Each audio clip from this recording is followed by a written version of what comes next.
네, 여러분 안녕하세요. 조홍만입니다. 이번 시간에는 우리가 이제 그 생명 중심적 그 환경 철학이라고 하는 그러한 이제 어떤 윤리학에서 이제 환경 철학으로 굉장히 급진적인 이제 전환을 이루는 그러한 이제 첫 번째 관문이 되겠습니다. 그래서 보통 우리가 이걸 갖다가 이제 생명 중심주의라고도 얘기하고 또는 생명 중심적 환경 철학 이렇게 얘기를 해요. 조금 이따가 제가 그 차이는 여러분한테 말씀을 드리겠습니다. 그간에 이제 오늘도 이제 우리가 이 논의를 통해서 얘기하겠지만 그간에 그 윤리학이라고 하는 것은요, 그 일종의 의무의 문제로 우리에게 이제 많이 논의가 됐습니다. 전통적인 윤리 이론에 따르면 그랬죠. 그런데 지금과 같은 이런 생태학적 위기가 발생하고 그러면서 이 환경 위기의 문제가 심각해지니까 이제 일부 학자들 사이에서 이 윤리라고 하는 것은 이제 적절한 돌봄의 문제다라고 하는, 그러니까 이제 듀티에서 케어링으로 이제 넘어가는 것이죠. 근데 이게 굉장히 급진적이에요. 오늘 그것을 좀 볼 겁니다. 어떤 식으로 우리가 전환이 되고 그러면서 등장한 이런 생명 중심주의 어떤 환경 철학 그 내용을 한번 살펴볼 겁니다. 아마도 우리에게는 이제 그 알베르트 슈바이처 박사라고 많이 적도의 성자 이렇게 많이 알려져 있죠. 그 생명 외경 윤리라고 하는데요. 그것을 우리가 이제 이 생명 중심주의의 초기적 형태로 봅니다. 그리고 이제 이 생명 중심주의를 가장 잘 체계화한 이 폴 테일러라고 하는 사람의 자연에 대한 존중이라고 우리나라에도 이제 올해 번역이 됐습니다. 뭐 우리가 이제 그 책을 중심으로 해서 어떤 식으로 이것이 어떤 그 정당화가 이루어지는지 그 체계들을 한번 살펴볼 겁니다. 우선 여러분 우리의 안내문을 보시면은 인간 중심주의적 전통 윤리학의 확장주의에 의문을 제기한다. 그런데 이게 이제 윤리적 확장주의라고 하거든요. ethical extensionism이라고 그러는데 이게 이제 우리 계속 이제 뭐 미래 세대에 대한 어떤 그러한 어떤 책임 문제도 있었고요. 그 다음에 이제 뭐 식물, 동물 이런 식으로 확장을 시켰지만 상당히 이제 그거에 대한 그 한계들을 우리가 많이 엿볼 수가 있었죠. 이런 문제에 대해서 오늘 이제 마지막으로 정리를 하고, 그래서 생명 중심주의 환경 철학을 이제 가장 잘 체계화한 폴 테일러 이 책을 중심으로 해서 한번 살펴볼 겁니다. 그래서 이제 여러분한테 제가 이제 이 시스템 말씀을 드리겠지만 이게 이제 잘못하면은 이런 어떤 우리가 잘 알다시피 사실로부터 어떤 규범을 끌어내는 것, 도출해내는 것은 자연주의적 오류를 범한다라고 말씀을 드렸었죠. 그래서 이 부분을 폴 테일러가 상당히 아주 그 철학적으로 능숙하게 아주 체계적으로 잘 정리를 하고 있기 때문에, 그래서 이제 생명 중심주의 환경 철학의 어떤 대표적인 학자로 이렇게 이제 그 얘기되는 이유가 거기에 있는 거죠. 그걸 좀 우리가 볼 겁니다. 우선 여러분 261쪽 가볼까요? 거기 보면은 이제 합성 생물학이라고 하는 뭐 그 유전자 연구에서 이제 더 나아간 그러한 이제 분야인데 일종의 뭐 생물학의 공학이라고 얘기를 하죠. 그래서 인공적인 이제 생명체를 이제 만들어내고, 사실상 이런 부분에 있어서 인간은 신의 위치에 있다라고 볼 수가 있습니다, 이미. 그런데 여기 이제 생명의 가치, 이제 오늘 우리가 이거 생명과 관련된 얘기를 좀 할 거거든요. 그러니까 아무래도 이게 이제 생명 중심주의다 보니까는요. 우선 여러분 여기 보면 생명 자체는 고유의 도덕적 가치를 갖는가라고 하는 거.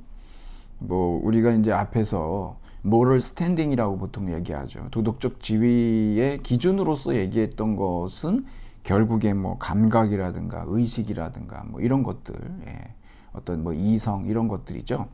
그러다 보니까 여기에서 이제 이 생명이라고 살아있다라고 하는 거, 이것만으로도 도덕적 지위를 갖느냐라고 하는 문제가 마지막에 이제 얘기가 됐었고, 그런 주장을 하는 이런 환경 철학이 생명 중심적 환경 철학이죠.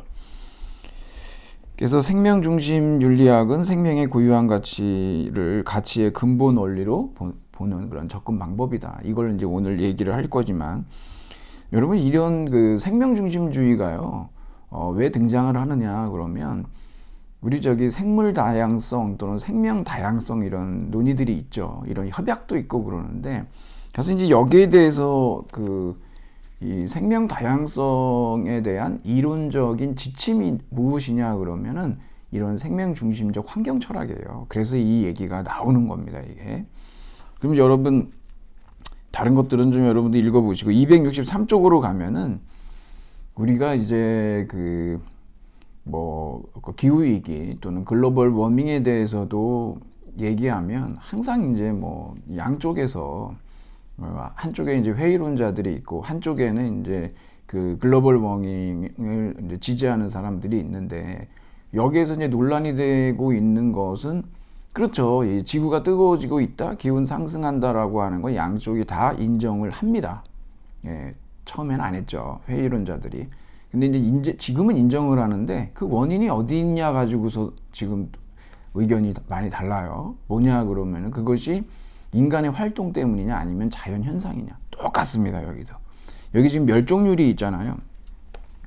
사실은 이제 인간의 어떤 인간적인 요인 때문에 이런 멸종률이, 그러니까 대멸종이 일어나고 있다라고 보는 입장이 있고, 또 한쪽에서는 아니다, 이거 자연 현상이다, 옛날부터 그래 왔다, 이렇게 주장하는데, 결국은 그렇게 주장함으로써 어떤 경제 성장을 계속 지속하게 할 것인지, 아니면 정말 지속 가능한 그런 발전으로 전환할 건지에 대한 그거에 대해서 이제 이렇게 서로 표방하는 그런 이유들이 이렇게 차이를 보이죠.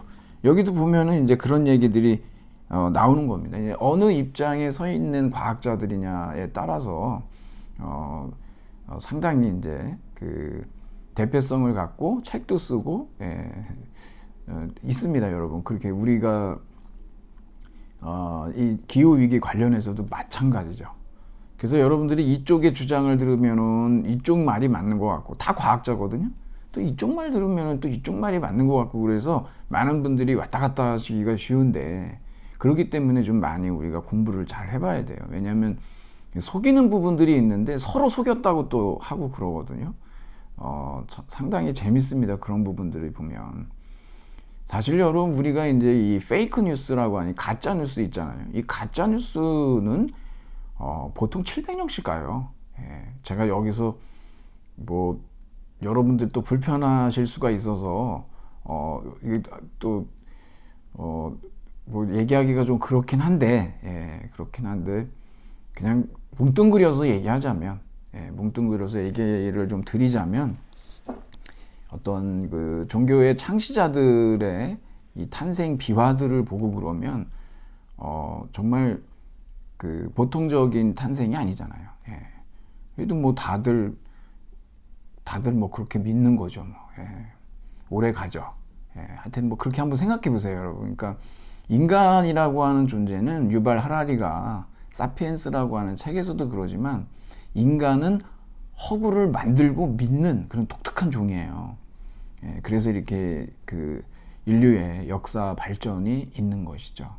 그러니까 그런 거죠. 그러니까 여러분들이 하여튼 간에 잘 우리가 그것을 옥석을 가리기 위해서는 그만한 많은 이제 노력들이 필요하죠.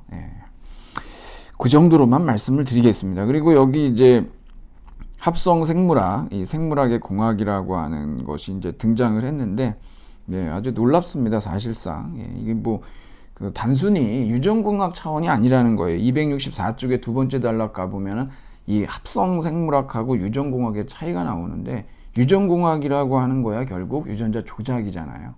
GMO 이 정도 되겠죠. 근데 이 합성 생물학은요, 아니에요. 인공적인 생명체를 만들어요. 정말 인간이 어떤 창세기를 이루고 있는 거죠. 그래서 265쪽으로 가면은 위에서 다섯 번째 줄에 보면 합성 생물학은 이게 데피니션인데, 새로운 인공적인 생물 경로, 유기체, 장치를 설계하고 구축하거나 또는 현존하는 자연적 생물 체계를 재설계하는 것으로 넓게 규정될 수 있다. 생물학의 공학이다. 생물학과 공학이 이제 합쳐진 거죠. 자, 이제 이렇게 되다 보면 이게 이제 왜 문제가 되느냐 그러면, 여기에서 여러분 맨 마지막 줄에 생물 다양성의 이제 감소, 아까도 말씀드렸듯이 이제 이 멸종의 속도가, 이게 이제 인간적 요인 때문이냐 아니면 자연적인 그냥 순환이냐, 뭐 이렇게 논의들을 하는데, 이게 이제 왜 문제가 될 수 있냐 그러면 크게 두 가지예요. 266쪽에 가보면은 첫 번째로 많이 얘기되고 있는 것이 바로 그런 거죠. 세 번째 줄에 생명 다양성은 뭐 경제적, 과학적, 뭐 또는 의학적, 그렇지 않습니까? 거기에서 이제 뭐 어떤 백신도 백신의 재료를 끌어낼 수도 있는 것이고, 이런 게 잠재되어 있다라고 하는 것이죠. 근데 여기에 대해서 이제 합성 생물학이 등장하다 보니까 오히려 더 합리적이고 체계적으로 그러한 문제들을 성취할 수가 있지 않느냐. 그래서 이런 생명 다양성을 지지하는 이런 정당화가 합성 생물학의 등장으로 인해서 조금 퇴색되는 그런 분위기가 있다라고 하는 것이죠. 이게 이제 새로 등장을 했기 때문에 이런 문제가 있는 겁니다. 사실상 그렇고요. 그런데도 이제 여기 다음 단락에 보면 일부 환경 철학자들은 생명 자체는 고유의 가치를 지닌다고 주장했다라는 거죠. 이게 이제 생명 중심적 환경 철학자들이 이러한 주장을 하는 거예요. 모든 생명체는 목적론적 어떤 삶의 중심이고, 그렇기 때문에 나름의 선을 가지고 있는데 본래적 가치를 가지고 있다, 이런 주장을 하거든요. 그러니까 이제 이 합성 생물학이 이제 주장하고 있는 이러한 생물 다양성의 뭐 다양한 어떤 가치들, 그것을 우리가 상실할 수 있기 때문에 이러한 멸종에 대해서 경각심을 가져야 된다라고 하는 것에 대해서 오히려 합성 생물학에서는 우리가 더 잘할 수 있다라고 하는 것을 통해 가지고 그 근거를 퇴색시켰다고 한다면, 하지만 여전히 생명 중심적 환경 철학자들은 그렇지 않다, 생명 자체가 고유의 가치를 갖는다라고 하는 주장을 통해서 이것에 대해서 이제 반박을 한다라고 하는 건데, 이런 논의를 한번 우리가 살펴보려고 하는 겁니다. 여하튼 간에 이런 생물 다양성 논의의 이론적인 근거는 이런 생명 중심적 환경 철학에서 제공하고 있다라고 하는 거. 그래서 생물 다양성, 생명 다양성 논의가 여기에서 이제 따라 나오는 겁니다. 뭐 그 정도 여러분들이 좀 봐주시고, 267쪽 서론으로 한번 가보죠. 아까 말씀드렸던 윤리적 확장주의가 여기 이제 밑에서 5번째 줄에 나와요. 그러니까 전통적인 윤리학들은 그동안에 전통 이론들을 어떻게 해서든지 모럴 스탠딩이니 아니면은 도덕적 고려 가능성이니 어떻게 해서든지 그것을 갖다가 이제 조금씩 확장시켜 온 것이 사실인데, 이게 잘 안 맞는단 말이죠. 그게 이제 어떤 상황까지 왔냐 그러면은, 이러한 생명 중심주의로 오게 되면은요, 이것을 감당할 수가 없게 되는 거죠. 그래서 이제 윤리적 확장주의는 도대체 이게 어떤 문제점을 안고 있냐, 크게 이제 여기에서 세 가지인데, 여러분 우리가 알다시피 뭐 싱어나 리건 이런 사람들도 이 모럴 스탠딩, 도덕적 고려 가능성의 기준을 268쪽이죠. 성인 인간들에게서 이제 발견된다라고 하면서, 아무래도 이게 싱어도 그러고 공리주의자인, 그 다음에 리건도 뭐 비공리주의지만, 어찌됐든 뭐 리건이 고유의 가치가 있다 그러면서도 삶의 주체라고 얘기하는데, 여전히 그런 것들이 뭐 한 성인 인간을 기준으로 하고 있기 때문에, 윤리적 확장주의는 성인 인간을 가장 비슷하게 닮은 동물에게만 도덕적 지위를 부여한다라고 하는 이제 비난에 직면한다는 거죠. 아무래도 이렇게 되면 뭐냐 그러면 여전히 위계적이고 예. 그리고 도덕적 고려 가능성의 범위가 상당히 제한돼 있고 위계적이고 이제 이런 것들이 문제라고 하는 것이죠. 두 번째는 뭐가 있냐면 이게 이제 여러분 지금 여기 개체주의가 나오는데 오늘 우리가 배우는 생명 중심적 환경 철학도 여전히 개체주의적이라고 하는 문제를 안고 있어요. 우리가 다음에 이제 공부하게 되는 건 뭐냐 그러면 생태 중심주의거든요. 예. 거기에서는 이제 전체론적으로 나갑니다. 근데 이런 개체주의적이다 보니까 개별 동물들의 도덕적 지위는 있어요. 하지만 식물들, 종들, 서식지, 예. 나중에 우리가 랜드 에섹이라고 해가지고 예. 이게 뭐 야생지, 땅의 윤리를 또 보게 되고 그러는데 그래서 이러한 존재들의 또 관계까지도 그래요. 관계. 예. 이것들은 지위를 못 갖는다 이거죠. 왜냐하면 개체주의적이기 때문에. 예. 근데 나중에 우리가 이 생태학이라고 하는 것을 살펴보면요, 사실 생태학의 발전 때문에 이 생태 중심주의 안에서도 여러 모델이 나오거든요. 이러한 그 생태학의 논의를 통해서 우리가 이런 전체주의적인 고려를 할 수 있게 된 거죠, 비로소. 그때 가면 얘기를 하겠지만 여기 여러분 환경 파시즘 누굽니까? 예, 리건이죠. 리건이 이런 얘기를 한 거죠. 결국은 뭐 그 보통 우리가 얘기하는 정치적 파시즘이라고 하는 것은 예, 국가 우월주의 아니겠습니까? 개인보다 국가가 우선이다라고 하듯이 여기서도 환경 파시즘이라고 에코 파시즘이라고 하거든요. 이거 왜 이러냐 그러면은 결국은 어떤 개체보다는 환경이 더 우선한다라고 하는 주장을 하기 때문에 거기에 대한 불편함을 리건이 이렇게 환경 파시즘이라고 얘기를 하는 거죠. 그리고 그 마지막으로 윤리적 확장주의라고 하는 것은 포괄적인 환경 윤리가 아니다라는 거죠.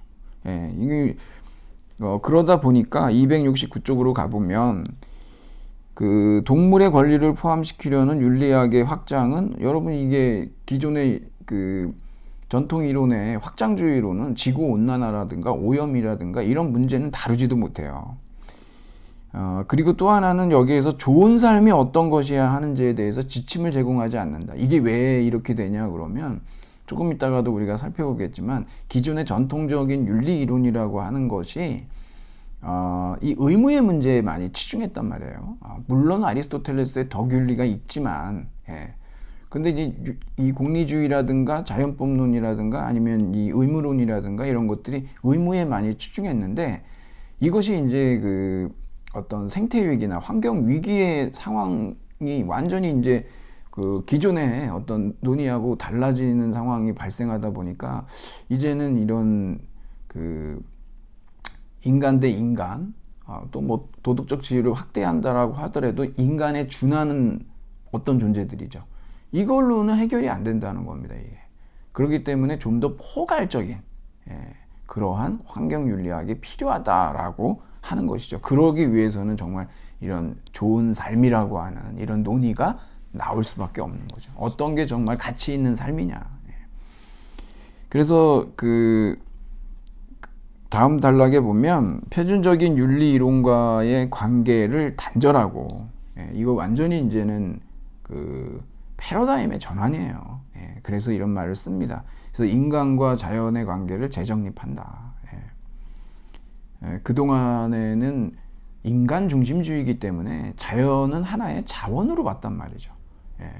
하여튼 뭐 최대한으로 어떤 경제학의 기초로서의 공리주의 차원에서 어떻게 해서든지 자연을 잘 아주 현명하게 활용하자라는 정도였는데 이렇게 가가지고서는 이 문제가 해결이 안 되는 거죠. 그러니까 새로운 관계로 정립을 해야 된다. 그러니까 기존의 윤리 이론이 한계를 맞고 있는 거예요. 그래서 이런 사조는 윤리학이라기보다는 오히려 환경 철학이다. 여러분 윤리학은 철학의 그 한 분과 학문입니다. 철학이 훨씬 넓어요. 그래서 여러분 그 밑에 이렇게 보면은 자연과 자연적인 것, 체계, 관계, 종 등의 존재론적 위상과 같은 형이상학적 주제들. 사실 이제 형이상학하고 존재론하고도 구별할 수 있습니다만 결국은 형이상학은 존재론이 돼야 하는 거거든요.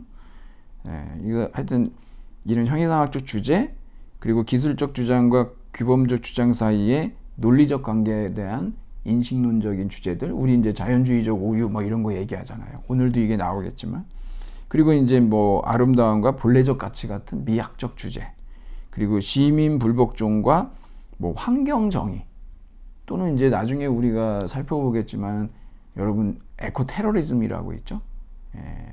얼스 퍼스트라든가 아니면 그린피스, 많이 이런 단체들이 있지 않습니까? 이런 사실은 그 동물이나 환경을 보호하기 위해서 테러도 불사합니다. 그런 부분에 대해서 여러분들이 그거 범죄 아닌가 이런 생각을 하실 수도 있는데, 관련 영화나 그런 어떤 절박한 상황들을 여러분들이 보시잖아요. 그러면은 또 일견 이해가 됩니다. 그게 멈추지 않거든요. 인간의 탐욕이라는 게. 그 영화도 있고 많이 있습니다. 이런 부분들 한번 관심 가져보시고. 자, 그러니까 여기 보면은 그동안에는 그냥 그 하나의 그 기존 철학에 있었던 한 분과였던 윤리학에서 응용 윤리 정도로다가 이 환경 문제를 살펴봤었는데, 이제 한계에 봉착을 한 거예요. 이제 그래서 이제는 윤리학이 아닌 철학으로 넘어갑니다. 훨씬 더 범위가 넓어지는 것이고, 이런 것들이 이제 여기 생명 중심적 환경 철학부터 시작하는 거예요. 이게 엄밀히 얘기하면요, 이 생명 중심주의라고 하는 것은 환경 윤리가 아니에요. 여기서부터 환경 철학이라고 그래야 됩니다. 왜냐하면 완전히 이제 윤리적 확장주의에서는 그 단절이 되고, 인간과 자연의 관계가 기존의 윤리 이론을 넘어서 버리기 때문에 그렇거든요. 그래서 저기 본래적 가치라는 미학적 주제라든가 인식론적인 주제들, 이런 것들이 이제 우리에게 중요하게 다가오게 되죠. 그리고 계속 뒤에 가서도 우리가 뭐 그 급진적 그 환경 철학 세 가지가 있거든요. 그런 것들이 이제 뭐 형이상학, 인식론, 정치 철학 이런 거 다 나옵니다. 이제 그때 가면 완전히 환경 철학으로 가는 거죠. 그러니까 여러분이 환경 윤리하고 환경 철학하고 어떤 차이가 있는지 이걸 통해서 좀 구분을 해두세요. 훨씬 더 큰 개념입니다. 환경 철학이. 자, 그래서 이제 기존 윤리론으로는 이제 일단은 안 되고, 이 일관되고 포괄적인 환경 철학을 이제 우리가 좀 살펴보려고 하는 것이죠. 자, 그래서 270쪽에 그 밑에서 한 5번째 줄 정도, 아니 4번째 줄에 보면은 그 윤리학에서의 작업뿐 아니라 형이상학, 인식론, 미학, 정치철학 이런 데서의 작업도 요구된다. 이게 환경 철학이라는 얘기예요. 이제는 환경 윤리가 아니라 환경 철학이 필요하다라는 얘기고, 여기서 잠깐 힌트가 아니라 미리 여러분들한테 언지를 드리고 가겠습니다만, 그런 체계적인 설명이 불가능하다는 결론을 내리면서 도덕 다원론이라는 입장을 제안하는 철학자도 있다. 데자르댕은 사실 도덕 다원론자입니다. 그래서 이렇게 미리 얘기해 놓는 거예요. 저도 마찬가지고요. 왜 그러냐면 이 체계적인 설명이 불가능합니다. 사실은 도덕 다원론으로 우리가 나아갈 수밖에 없고, 그거는 우리 책에 이제 나중에 자연스럽게. 그래서 제가 여러분들한테 말씀드리는 게, 이 환경윤리, 환경철학이요, 지금 우리가 겪고 있는 어떤 이 환경 위기나 기후 위기나 이런 많은 문제들에 대해서 아주 뾰족한 대답을 해줄 수가 없어요. 다만 그때그때 그 사안에 따라서 우리가 어떤 걸 갖다가 쓰고 어떤 걸 갖다가 쓰고 이러는 것 뿐입니다. 이게 완전히 뭐 하나의 시스템매틱한 솔루션을 제시 못해요. 그런 건 기대하지 마세요, 여러분. 있을 수도 없는 거고, 그거는 이제 그 우리 역량을 벗어납니다. 하지만 우리는 그때그때 그 환경 문제에 대해서 이슈가 되는 것들이 있잖아요. 그럴 때 그래도 어떤 솔루션을 제시하면은 좋겠는가라고 하는 것에 대한 논의는 우리가 할 수가 있어요. 그 정도 논의까지는 우리가 할 수 있고, 거기까지 우리가 할 수가 있을 겁니다. 그래서 도덕 다원론이 이제 대안으로 제시가 되는 것이죠. 뭐 나중에 그 뒤에 가서도 말씀을 드리죠.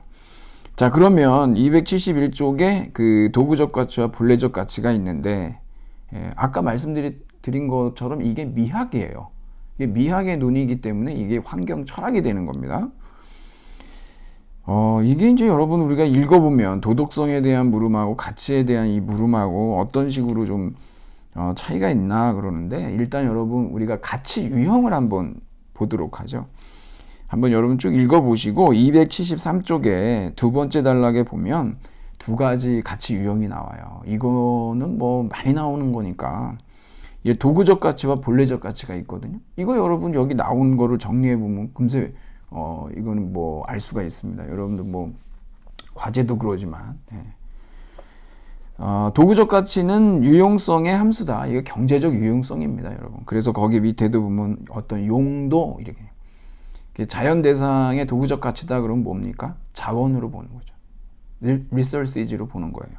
그래서 이제 그거에 대한 얘기가 이제 핀쇼의 보존운동, 거기에서도 보면은 미호하고는 다르지 않습니까? 미호라고 하는 사람은 마치 대성당과 같다라고 해가지고 뭐 영성적, 미학적, 종교적 이런 가치까지 얘기하지만, 핀쇼는 그건 아니에요.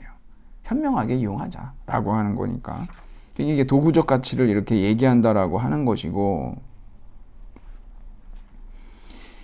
이러한 내용이 274쪽 첫째 단락에도 나와 있습니다. 이게 이제 공리주의도 그러고 종교윤리학도 그러고 합성생물학자도 그렇게 보는데, 뭐 이런 환경의 도구적 가치에 호소하는 것도 효과적인 정치적 전략일 수 있다. 그러면 여러분, 뭐 우리가 뭐 골프장을 지을 거냐 말 거냐라고 했을 때 그것이 안고 있는 어떤 공리주의적 어떤 그 유용성, 도구적 가치를 뭐 환경 영향 평가 이런 걸 통해 가지고, 물론 뭐 정말 뭐 그 날림으로 하는 경우도 있고, 하여튼 뭐 여러분들이 보시게 될 거예요. 이게 환경 영향 평가, 정말 무책임한 환경 영향 평가가 많아요. 하여튼 근데 이거 일단은 이렇게 효과적인 전략일 수 있죠. 하지만 사람 여기도 나와 있다시피 인간의 이해관계가 바뀌면은요, 또 용도는 바뀌잖아요. 뭐 처음에는 뭐 거기를 갖다 아파트 단지로 다 해야 된다 그랬다가 뭐 그거보다는 이렇게 하는 게 뭐 더 이익이 된다 그러면 또 바뀌고 막 이렇게 되겠죠. 그런데 여러분, 이제 우리는 이 도구적 가치라고 하는 거는 말 그대로 그냥 유용성, 경제적 유용성이라고 보면 되는데, 수단이니까는요. 근데 우리는 여기서 그 어떤 대상, 마지막 단락인데, 어떤 대상이 그것의 용도로 높게 평가되는 게 아니라 그 자체로 가치가 있을 때, 여러분 이것의 대표적인 예는 뭐냐 그러면 행복이에요. 행복. 아리스토텔레스가 니코마코스 윤리학에서 하여튼 인간이 모든 뭐 행위나 모든 것들이 어떤 좋음, 선을 목적으로 한다 그러거든요. 그럼 어떤 선은 또 상위의 선의 수단이죠. 그 수단의 상위가 이제 목적이 되겠고, 그것도 또 어떤 목적에 따르면 또 수단이 되겠죠. 하지만 최종 목적, 그 최고선이라고 하는데 이거 행복이라고 그래요. 그래서 여러분 우리가 어떤 행위를 할 때 이걸 왜 합니까? 그러면 무엇 때문에 하고 무엇 때문에 하고 무엇 때문에 하는데, 그러면은 그 왜 행복하려고 합니까? 라고 하면은요, 그거는 더 이상의 그 대답을 못 해요. 행복이 최종적인 목적이기 때문에 그래요. 그래가지고 그 퀘스천 스타퍼라고 그럽니다. 더 이상 질문을 할 수 없도록 만드는, 중지시키는 그러한 게 행복이에요. 거기에서 멈추게 된다는 얘기죠. 물론 아리스토텔레스의 윤리 체계에서 얘기하는 겁니다. 다른 철학 체계로 가면 또 그러지도 않을 수 있죠. 뭐 꼭 왜 행복해야 되냐 이렇게 물어볼 수도 있으니까. 여하튼 간에 그런데 그렇다는 거예요. 그러니까 여기에서 그냥 비근한 예를 제가 든다면, 그 자체로 가치 있는 거, 그거 행복이다 라고 하는 거죠. 그래서 이것은 고유의 가치나 본래적 가치를 갖는다 라고 얘기하죠. 그러면 여러분, 본래적 가치라고 하는 거, 이게 대단히 어려워요. 왜 어렵냐 그러면, 도구적 가치는 숫자로 나와요. 근데 이 본래적 가치라고 하는 건 질적인 거기 때문에 이걸 어떻게 사람들한테 설명하기가 쉽지가 않아요. 근데 몇 가지 특성들이 있어요. 첫째, 그 자체로 가치가 있다. 자체성이라는 게 있어요. 두 번째는 뭐냐면 그 밑에 줄이죠. 그러한 대상들의 가치는 그것들에게 본래적이다. 본래성, 본질이다 이거예요. 본질. 그리고 한 대상이 본래적으로 가치가 있다고 말하는 것은 그것이 그 자신의 선을 갖는다는 것이고, 그것을 위해 좋은 것이 외부의 요인들에 의존하지 않는다는 것이다. 이거 외부에 의존을 안 해요. 이게 독립적인 거거든요. 비파생성이라고 합니다. 다른 것으로부터 이 가치가 도출되는 게 아니에요. 그 자체로 자체성이라고 그랬죠. 본래적인 본질이라고 그랬죠. 에센스입니다. 이게 거기다가 비파생적이고, 그리고 이것은 주어지는 것이 아니라, 외부에서 주어지는 것이 아니라 발견되거나 인정되는 가치다 그러죠. 이거는 이제 그 비자연적인 속성이다라고 하는 겁니다. 비자연적인 속성. 그래서 이게 직관에 의해서 직관적으로 어떤 것을 발견하거나 또는 인정되는 그러한 가치를 우리가 본래적 가치라고 한다. 요 네 가지 그 특성들을 여러분들이 본래적 가치의 특성으로 잘 알아두시고, 이것의 그 가장 대표적인 예가 이제 행복이 되겠죠. 도구적 가치의 대표적인 건 뭡니까, 여러분? 돈이겠죠, 뭐. 돈 왜 버냐? 그럼 뭐가 되고 뭐 사고 싶어서 그런다고, 왜 그거 살려고 그러냐? 그러면 더 큰 돈을 벌기 위해서다. 뭐 여러 가지 그런 게 있지 않습니까? 그러니까 도구적 가치는 굉장히 이해가 쉬운데, 이 본래적 가치라고 하는 것이 생각보다 그렇게 설득하기가 쉽지가 않아서 그러는 거죠. 우정 얘기가 나와요. 우정은 그냥 친구가 이용 가능성이 있을 때는 우정이고 아니면 아니다라고 한다는 거, 그건 친구가 아니죠.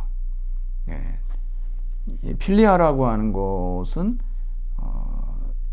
사실상 이것은 사랑인데, 이 친구 간의 우정이 필리아거든요. 우애라고 그 얘기도 하고, 지금 뭐 히라버 번역할 땐 친애라고 번역하거든요. 근데 이제 친애인데 이거는 그 상대방이 유덕해지기를 바라는 그러한 관계를 갖다가 이제 우정이라고 하는 것이죠. 근데 뭐 즐거움 때문에 만난다든가 유용성 때문에 만난다든가, 그럼 뭐 즐겁지 않고 유용성이 떨어지면 끝나는 거죠. 이건 우정이 아니라는 거예요. 이게 그리스 사람들이 그렇게 생각한다는 겁니다, 이게.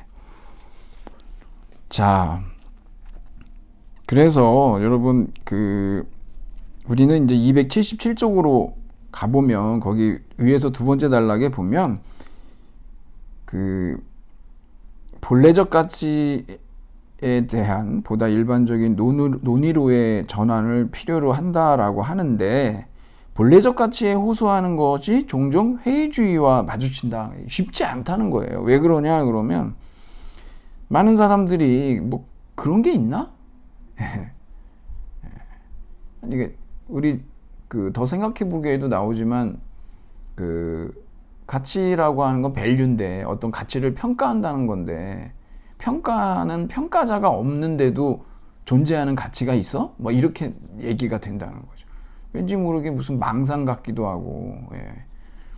그래서 이제 그러한 가치는 그냥 뭐 보통 주관적이고 뭐 개인적 견해의 문제 아니겠냐, 뭐 이렇게 이제 얘기를 한단 말이에요. 왜 그러냐면 평가자인 인간이 존재하지 않는데도 존재하는 가치가 있단 말이야. 이렇게 되니까 그런 거예요. 근데 아까 우리는 본래적 가치는 그 자체성 스스로 가지고 있다고 그랬죠. 무슨 이데아 같은 느낌이 들 겁니다, 여러분들이. 도구적 가치와 본래적 가치는 그러한 차원을 가지고 있는 거예요. 굉장히 추상적인 논의인 거예요. 그러다 보니까 측정 가능한 도구적 가치가 불분명하고 알기 어려운 본래적 가치와 충돌할 때 도구적 가치가 종종 너무 자주 승리한다. 그렇죠.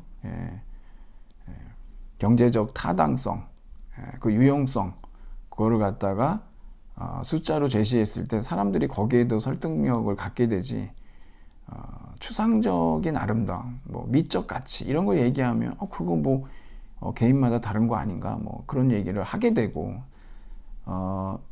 사실상 여러분 사실 그렇죠. 사실상은 브루디에가 그런 얘기를 하는데, 이 미적 개념이라고 하는 것도 계급적이에요. 사실상.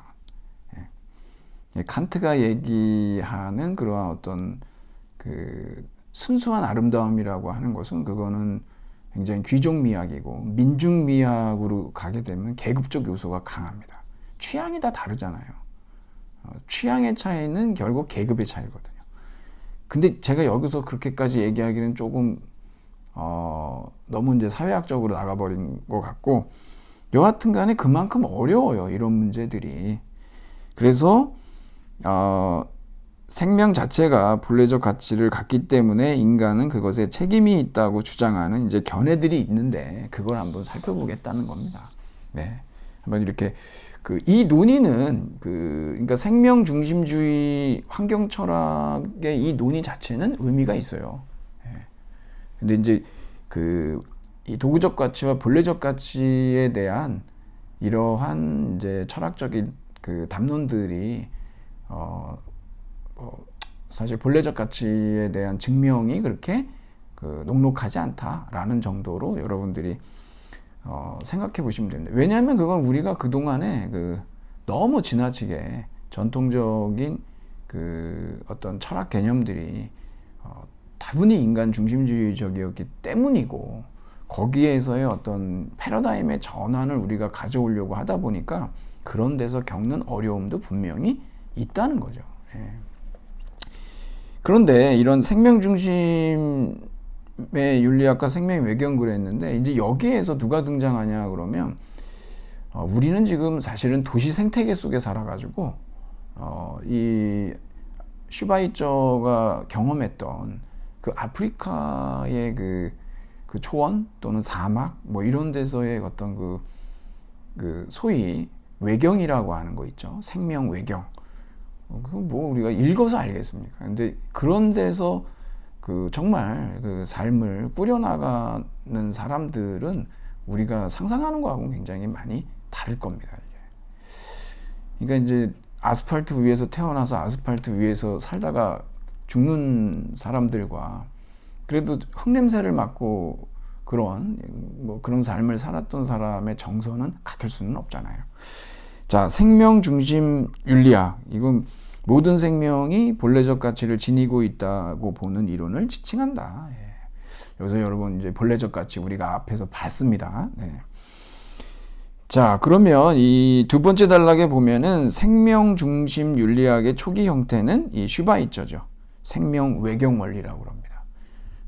뭐 이렇게 여러분들이 이렇게 좀 읽어보시면 큰 문제는 없는데, 279쪽에 가보면 두 번째 줄에 윤리학과 자연 사이의 관계를 아무래도 이제 근대 산업 사회가 이제 단절시켜놨죠. 데카르트도 뭐 자연이나 동물에 대해서 기계라고 얘기할 정도였으니까. 그것이 프란시스 베이컨도 그랬지만, 어떤 자연은 그냥 자원이고 정복의 대상이었고, 그런 자연 자체에는 본래적인 어떤 선도학도 없다라고 하는 자원으로 그냥 봤던 거란 말이죠. 근데 이게 두 번째 단락의 슈바이처 윤리적 사고는 그런 자연과 윤리학 간의 유대를 다시 확립하려고 하는 것이고, 그러다 보니까 자연에는 선이 있다, 본래적인 가치가 있다라고 주장을 하는데, 아무래도 이게 이제 초기 형태다 보니까 대단히 낭만주의적이고 좀 소박해요. 나이브하다고 그러죠. 처음은 그래요. 다.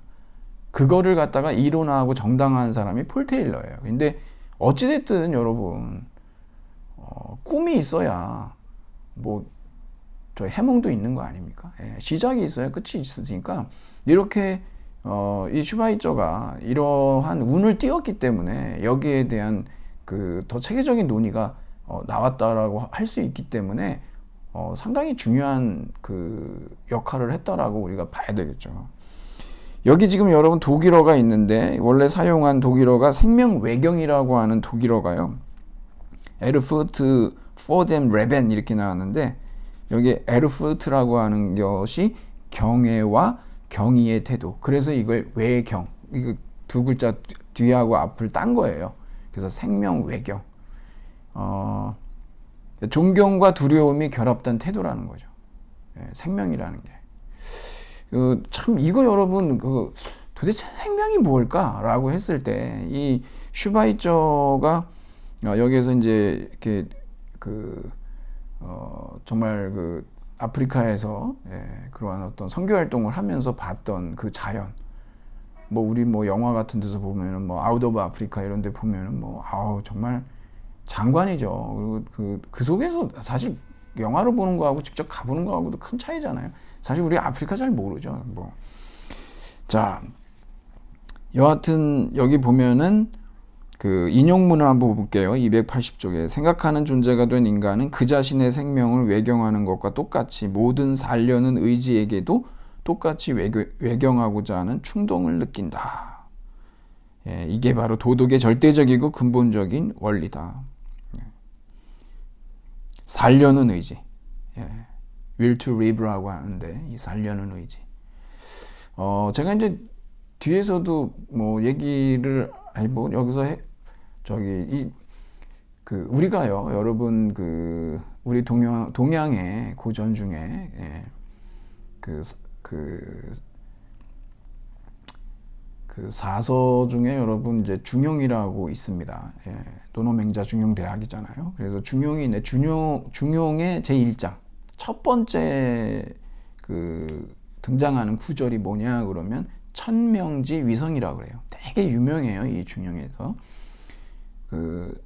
천명이라고 하는 것이 이른바 뭐냐 그러면 성이다. 우리 이제 이 본성할 때 있잖아요. 마음 심자에다가 날생자 붙여놓은 거 있죠. 이걸 쪼개보면은요, 마음인데 날생이죠.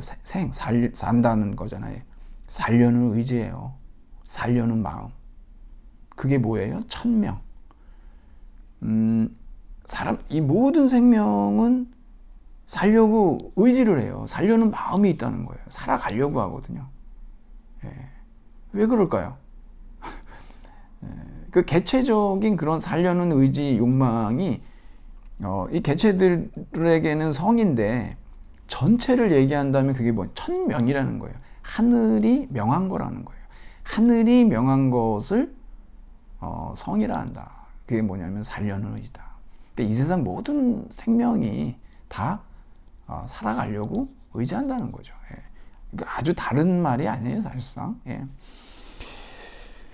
자, 그래서 281쪽에 보면은 첫째 줄에 생명은 그 자체로 선한 것이다. 생명은 존중하는 마음을 불러일으키는 것이고 존중받을 만한 가치가 있는 것이다. 그래가지고 이거 생명 외경 윤리에 대해서 반박하는 사람들 그 밑에도 이렇게 나와 있죠. 모든 생명, 바이러스도 막 이런 얘기하고 그러는데 이건 너무 좀 희화화 시키려고 하는 것이고 슈바이처가 아무리 그래도 예, 엄청난 올게니스트고 진짜 천재죠, 이 사람도. 그냥 이렇게 얘기한 게 아니죠. 예.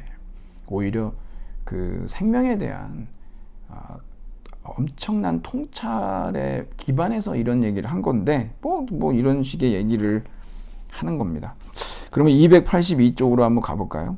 이게 지금 두 번째 단락이 매우 중요한데 이 생명 외경은요, 우리가 해야 할 것이 무엇인지를 결정하기 위한 규칙이 아니라 우리가 누구인지를 결정하는 태도다.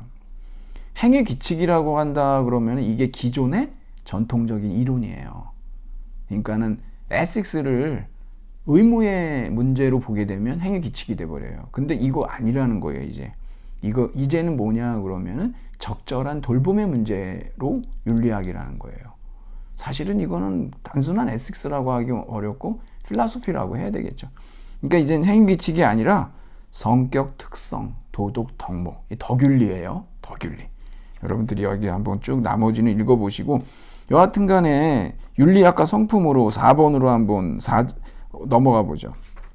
여기도 보면은 284쪽에 두 번째 단락에 보면 내가 무엇을 해야 하는가. 이건 이제 전통적인 윤리이론이고 이 윤리이론에서 했던 거는 두 번째 단락의 마지막에 보면 왜 규칙을 따라야 되냐. 왜 우리가 그런 행위 원리를 준수해야 되느냐.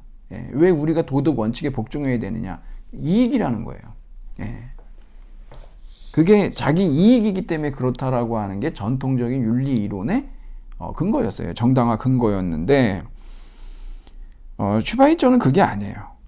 이제는 룰의 문제가 아니라 애티튜드의 문제라는 거예요. 세상에 대한 나의 태도.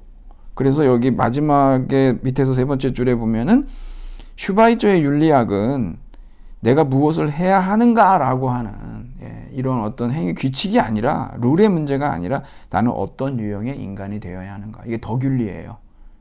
덕윤리. 성품의 윤리학. 그러니까 규칙의 윤리학이 아니라 성품의 윤리학이다.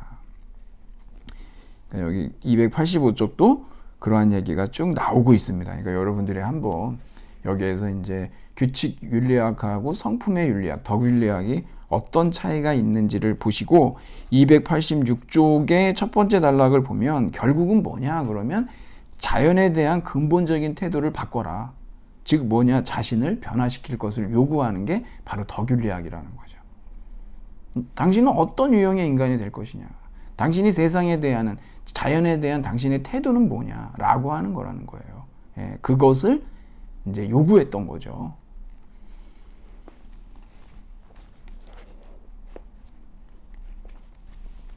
그래서 287쪽의 두 번째 줄에 보면은 생명은 본래적 가치를 가지며 단순히 도구적으로 가치 있는 것 이상이다. 도구적 가치 이상이라는 게 본래적 가치라는 거죠.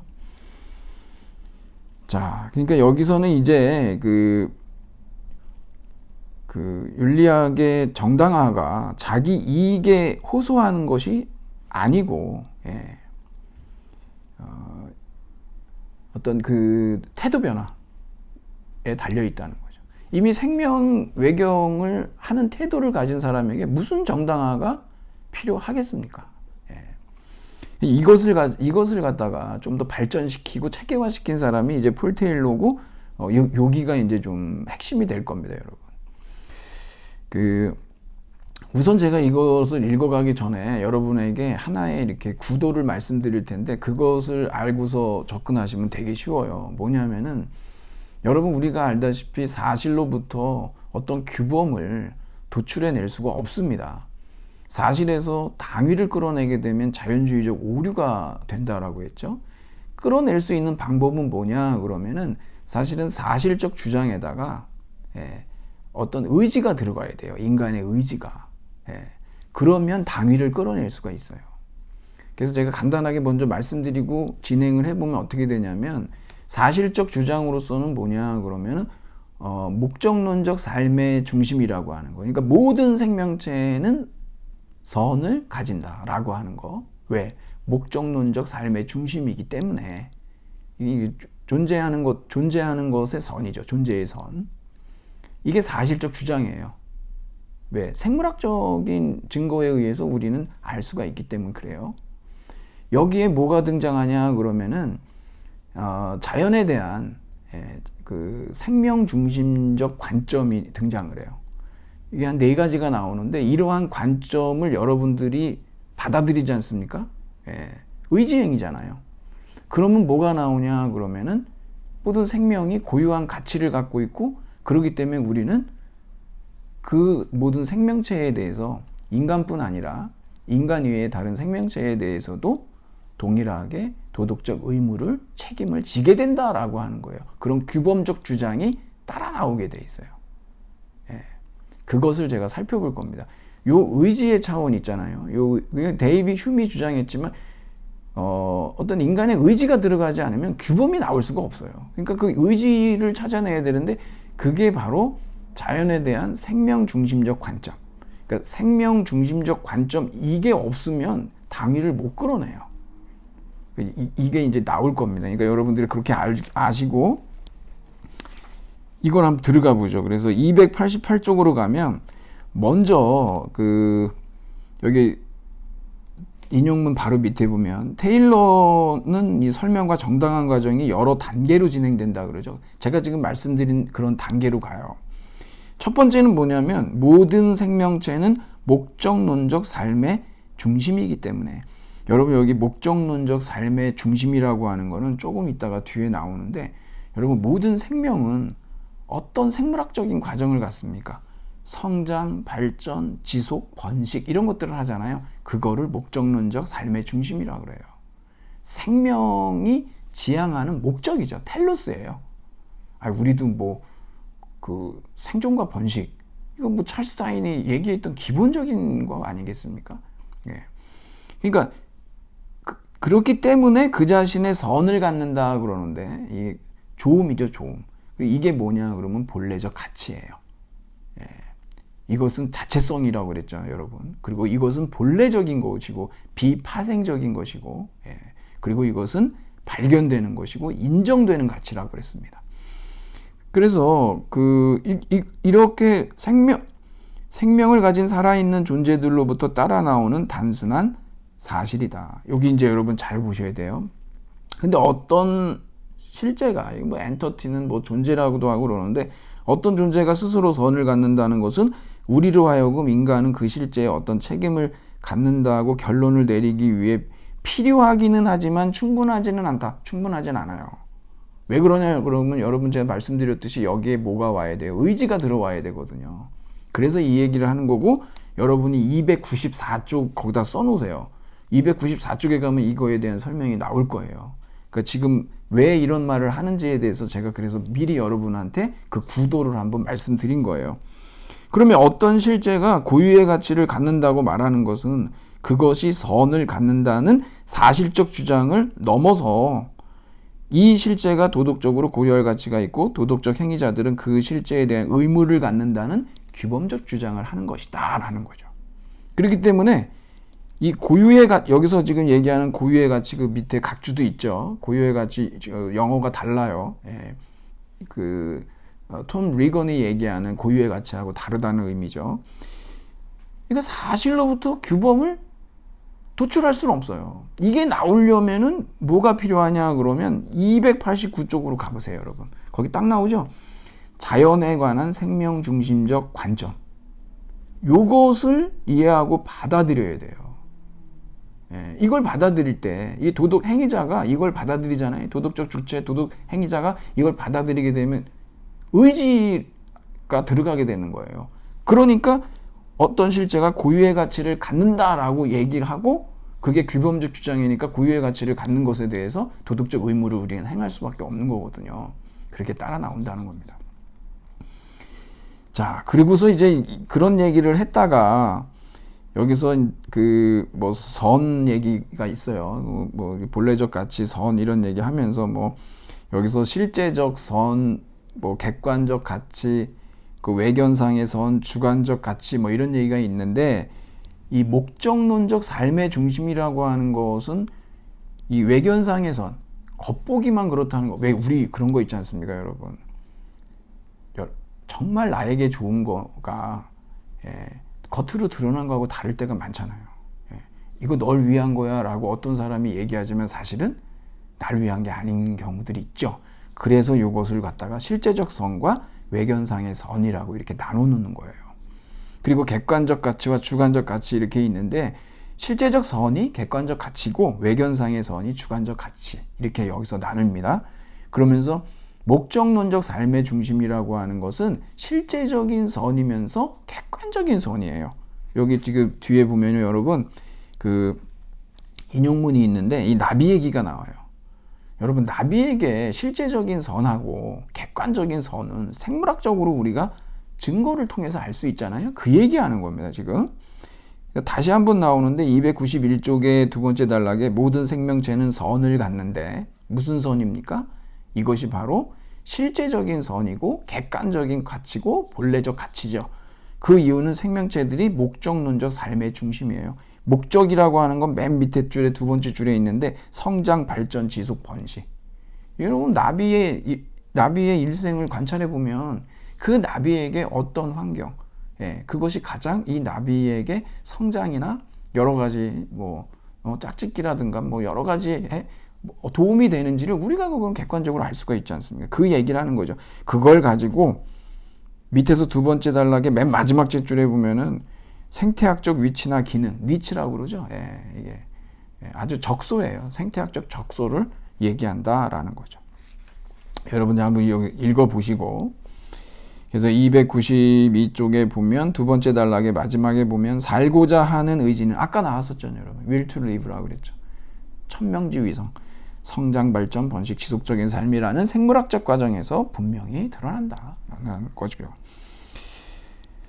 그리고 292쪽 마지막 인용문의 마지막을 보면 생물학적 작용들을 성공적으로 수행하는 것을 가능하도록 만들어주는 일정한 경향을 가지고 있으면서 목표 지향적이라는 의미다 그랬는데, 여러분 이게 뭐냐면, 여러분들이 여기 조석영 선생님이 아주 그 좋은 논문이 있어요. 자유에 대한 거. 여러분들이 보실 때에는 아니 이게 무슨 뭐 어떻게 그 인간 이외의 생명체에게 자유 개념을 적용시킬 수가 있어? 생명 중심적 환경 철학이라 그래요. 그래서 재밌는 거예요, 이게. 여기에서 얘기하는 자유라고 하는 것은 뭐 이사야 벌린도 얘기했지만 사실상 구속의 결여, 뭐 강제의 결핍이라고 하는 소극적 자유를 얘기하는 것이고, 굉장히 유의미한 논의를 하고 있는 거죠. 바로 이거예요. 이 생물학적 작용들이 성공적으로 수행하는 것이 가능하도록 그러한 일정한 성향들을 다 갖고 있어요. 모든 생명체는.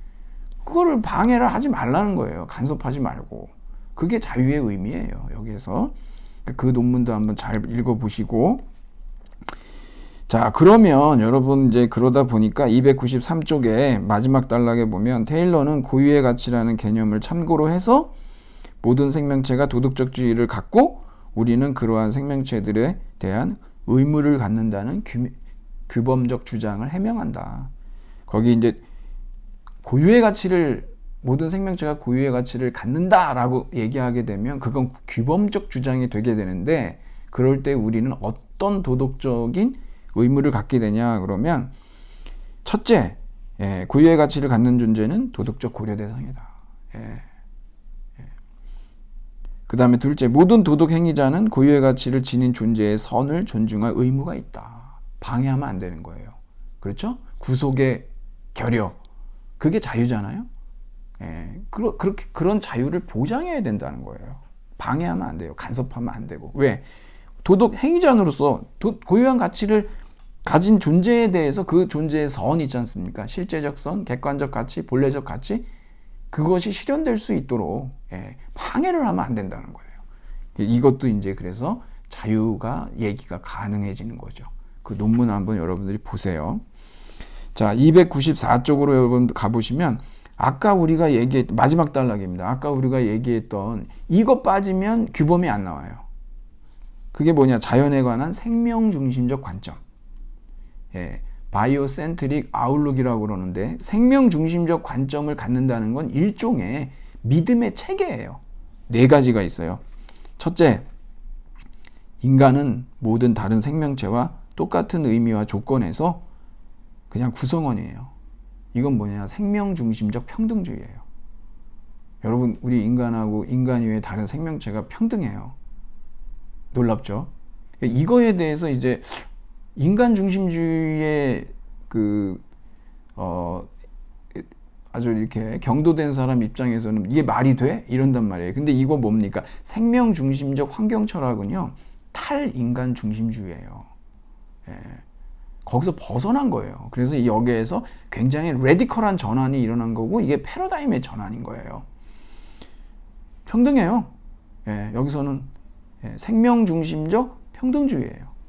인간이 우월하지 않아요. 마지막에도 나오고 그러지만 어차피, 그리고 자신의 방식대로 선을 추구하고 서로 상호 의존적이고 그런 거예요. 이게 바로 생명 중심적 관점이에요. 이걸 받아들이면은요, 결국 목적론적 삶의 중심이라는 사실, 생물학적 사실이 있죠. 그 생명 중심적 관점 받아들이죠. 그러면은 고유한 가치를 지닌 생명체가 고유한 가치를 지녔다라고 하는 게 나온단 말이에요. 그럼 거기에 대한 우리는 도덕적 의무가 있는 거예요. 그 얘기를 하는 겁니다. 이게. 자, 296쪽으로 가보죠. 여기에는 이제 보면은 여러분, 이 테일러가 이제 규범 윤리학이라고 이렇게 나오는데, 왜 그러냐면 일정한 여기에 어떤 원리도 있고 규칙들이 있어요. 물론 여러분, 우리가 이것을 살펴보긴 하겠지만, 이것이 뭐 완벽하게 뭐 어떤 자유 충돌 문제라든가 이런 것들을 갖다가 다 해결해 주냐? 그렇진 않아요. 하지만 그래도 이 테일러가 가장 잘 체계화를 했다고 한 이유가 뭐냐 그러면 적어도 이 정도로 우리가 어느 정도는 우선순위도 좀 가질 수 있고, 거기에 따라서 우리가 이 환경 그러니까 다른 생명체와의 관계에서 우리가 무엇을 주의해야 되는지에 대해서 경각심을 가질 수 있고 뭐 그런 긍정적인 요인들이 분명히 있어요. 완벽하게 이걸 통해 가지고 전부 다 해결된다는 얘기는 아니에요. 우리가 무슨 뭐 법과 제도를 통해서 사회가 온전히 정의롭게만 합니까? 그렇지 않지 않습니까? 마찬가지인 거죠. 우리는 여기서 여러분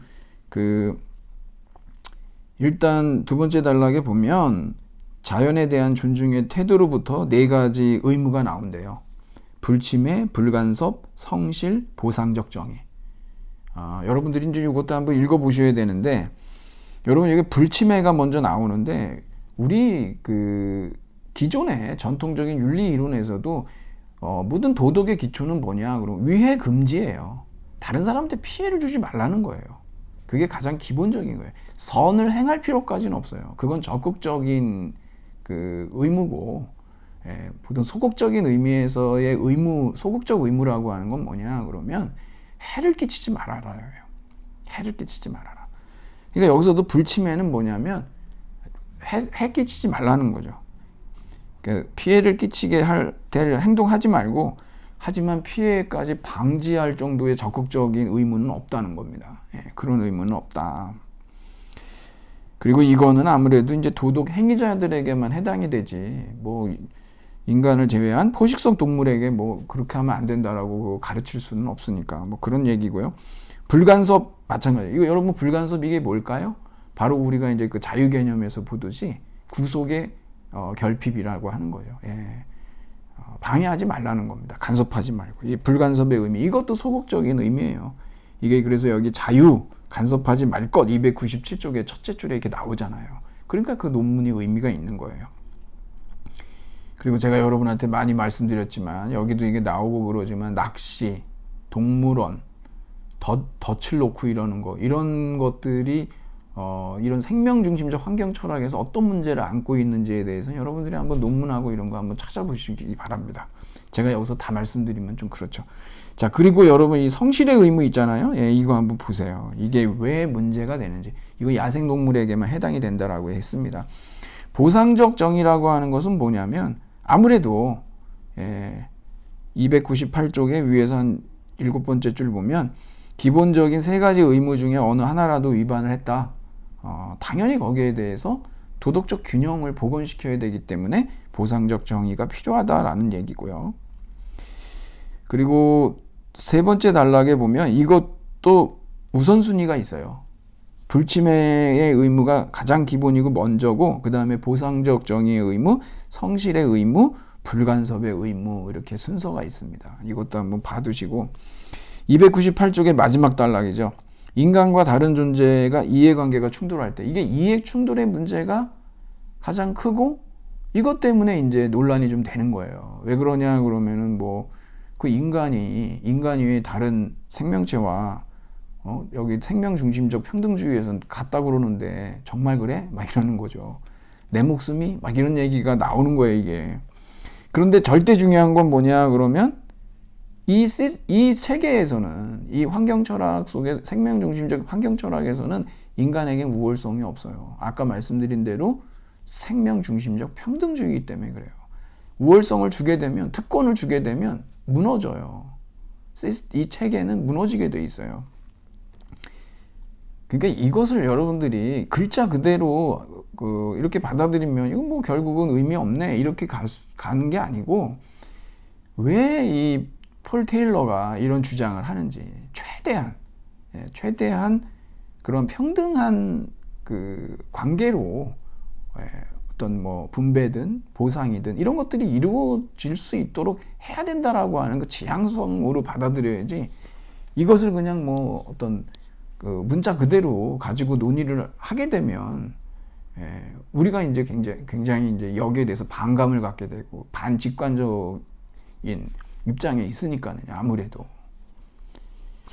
자, 그 다음에 이런 충돌의 문제 299쪽 밑에서 2번째 단락에 보면 자유주의적 정치 철학의 오랜 전통을 따라서 충돌의 공정한 해결책을 마련하기 위해서 여기 이제 규칙들을 만들었습니다. 그래서 자기 방어, 뭐 그다음에 비례, 최소악, 분배적 정의, 보상적 정의 이런 게 있는데 여기 자기 방어의 규칙이라고 하는 것은 회색곰이 공격한다? 그럴 땐 뭐 가만히 있어야 됩니까? 어쩔 수 없죠. 이런 어떤 최후의 수단으로서 정당방위 같은 거 있죠. 나머지 네 가지 규칙은 그렇지 않고 여긴 베이직한 그 이해관계가 있고 넌 베이직한 이해관계가 있어요. 그러니까 기본적이냐 그 부수적이냐라고 하는 거를 가지고서 논의를 합니다. 그 300쪽에 그래서 비례와 최소화의 규칙은 다른 존재의 기본적 이해관계가 인간의 부수적 이해관계와 충돌할 때 적용이 된다. 읽어보시면 뭐 어렵진 않아요. 그래서 뭐 악어 죽여서 핸드백 만들고 그런 거는 그 다른 생명체의 생명이라고 하는 기본적인 이익을 침해하는 거기 때문에 이것에 대해서는 금지된다라는 얘기고. 하지만 그 뭐 인간의 부수적 이해관계가 다른 존재들을 위협하고 위태롭게 하지만 그들의 기본적인 이해관계, 그러니까 생명하고는 양립 가능하다라고 했을 때에는 최소화의 규칙으로 뭐 댐도 놓을 수 있다. 뭐 이런 얘기죠. 분배적 정의의 규칙, 예. 그리고 보상적 정의, 네. 이런 얘기들이 이제 나오는 겁니다. 이거 여러분들이 이렇게 보시면 그래도 아주 뭐 그 폴 테일러가 왜 이 생명 중심적 환경 철학에서 가장 인정받는 철학자인지가 이제 환경 철학자인지를 이해할 수 있게 되죠. 예, 어느 정도는 많은 문제들을 해결하는데 지침이 될 수 있는 논의들을 제공해주고 있기 때문입니다. 심각한 도전에 직면했다. 301조. 여기 여러분 불간섭. 자연에 대해서 간섭해서는 안 된다. 이거는 일종의 이원론적인 그 전제를 갖고 있다는 거죠. 인간하고 자연하고 마치 그냥 딱 떨어져 있는 것처럼 정말 그러냐. 우리가 뭐 지금 뭐 숨 쉬고 이러는 것조차도 어떻습니까? 결국은 뭐 다 오가는 거죠. 그렇기 때문에 뭐 아예 자연 밖에 뭐 따로 존재하는 것처럼 그렇게 하는 그런 걸 함축하고 있기 때문에 문제고. 그리고 이제 그 301쪽 두 번째 단락에 보면 아무래도 테일러도 개체주의거든요. 아직까지 생태 중심주의로 가지 않으면 전체주의가 안 나오기 때문에 그러다 보니까 탈인간 중심주의적이긴 하지만 여전히 개체주의고 그러다 보니까 충돌과 경쟁을 일종의 자연 상태로 보고 있는데 생태 중심주의로 가면은 그렇지 않거든요. 그래서 그 마지막에 보면 협동과 상호 의존, 생태 중심주의는 그렇게 봐요. 그 생태 중심주의가 이제 등장할 거기 때문에 미리 이렇게 운을 띄우는 겁니다.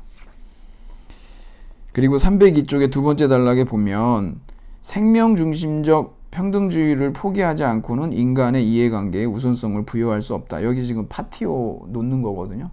예, 뭐 잔디를 다 갈아엎고 그 위에다가 뭐 평상을 놓으려고 한다. 그러면 이게 어떻게 가능하냐? 이게 여기에서 지금 파티오를 만드는 것이 허용되느냐, 허용되지 않느냐라고 하는 두 가지 입장을 놓고서 좀 논란이 있어요. 예.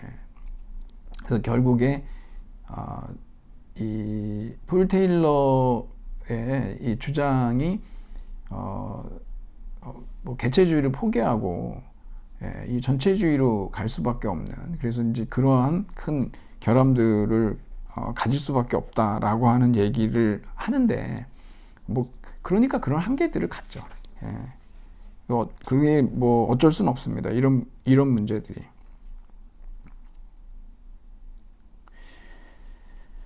그리고 이제 합성 생물학과 관련돼서 이 304쪽에 지금 테일러는 생명 중심적 관점하고 자연 중심의 태도, 이 두 가지에서 이제 생명 중심적 환경 철학이 이제 두 기둥으로 나오는데, 합성 생물학하고 같이 얘기를 해보면,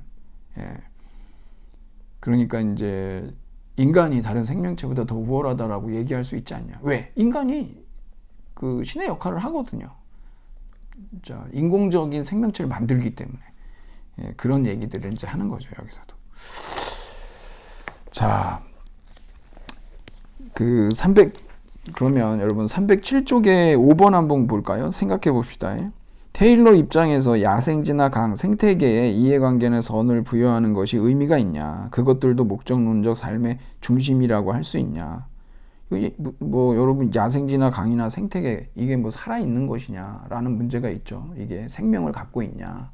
예. 왜 이런 얘기를 하냐 그러면은 이제 다음에 우리가 살펴봐야 되는 게 생태 중심주의이기 때문에 거기에 대해서 이런 얘기를 이제 던져 놓는 것이죠. 네.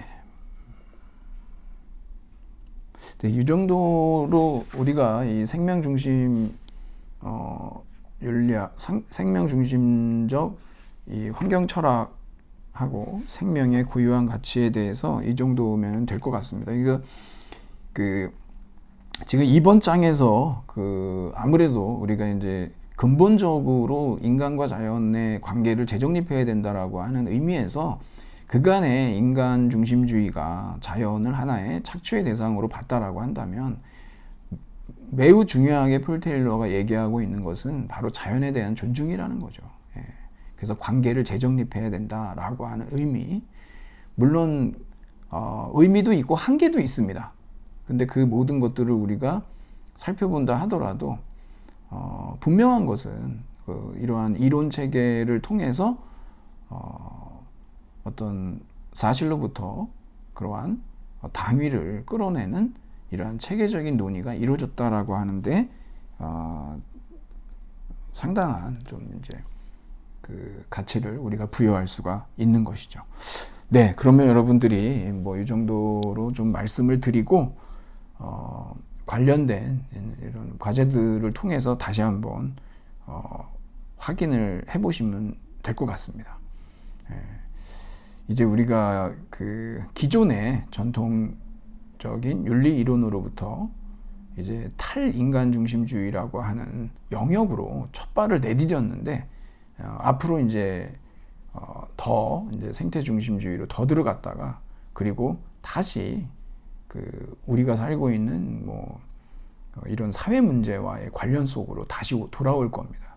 예, 결국에 가서 이런 환경 위기가 그리고 인간의 문제를 인간 스스로가 이 사회 문제를 해결하지 않고는 가능한 일이 아니다라고 하는 데까지 우리가 이제 나아가게 될 겁니다.